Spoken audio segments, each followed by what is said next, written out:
धर्मादाय आयुक्त अमोघ कलोटी यांच्याकडे HND जैन बोर्डिंग संदर्भातील अतितातडीची अशी सुनावणी काल मुंबईतील आयुक्तालयामध्ये पार पडली। सगळ्या जैन समाजाला या प्रकरणामध्ये दिलासा मिळाला आणि या विक्रीवर स्थगिती मिळालेली आहे। या प्रकरणामध्ये याचिकाकर्त्यांच्या वतीने ॲडव्होकेट योगेश पांडे आणि सुनावणीसाठी जैन समाजाचे प्रमुख प्रतिनिधी लक्ष्मीकांत खाबिया, अक्षय जैन, प्रशांत बज, ॲडव्होकेट सुकौशल जिंतुरकर तसंच इतर जैन बांधव उपस्थित होते। या प्रकरणामध्ये जैन समाजाचे प्रमुख प्रतिनिधी खाबिया म्हणाले की खासदार आणि केंद्रीय मंत्री मुरलीधर मोहोळ किंवा इतर कुणाचं नाव घेण्याचा प्रश्न येत नाही आणि याचं राजकारण करू नये। या प्रकरणामध्ये जैन समाजाने मुख्यमंत्री देवेंद्र फडणवीस यांचे विशेष आभार मानले। तसंच आयुक्त अमोघ कलोटी आणि मुख्यमंत्र्यांचे निकटवर्तीय डॉक्टर मिहिर कुलकर्णी यांचे सुद्धा आभार मानले।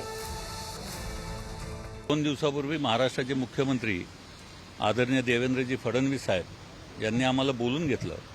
बोलून घेऊन आमच्या ज्या काही HND हॉस्टेल आणि त्या मंदिराबद्दलच्या भावना होता त्या सगळ्या त्यांनी ऐकून घेतल्या आणि आम्हाला आश्वासित केलं होतं की जैन समाजावर कुठल्याही प्रकारचा अन्याय मुख्यमंत्री म्हणून मी होऊ देणार नाही आणि त्याची प्रतीची आज इथं आलेली आहे। पण पुन्हा एकदा जैन समाजाच्या वतीनं महाराष्ट्राचे मुख्यमंत्री देवेंद्रजी फडणवीस यांचं मनापासून अभिनंदन करतो की त्यांनी सर्व ताकदीनं या निर्णयासमोर त्या जैन समाजाबरोबर राहिले।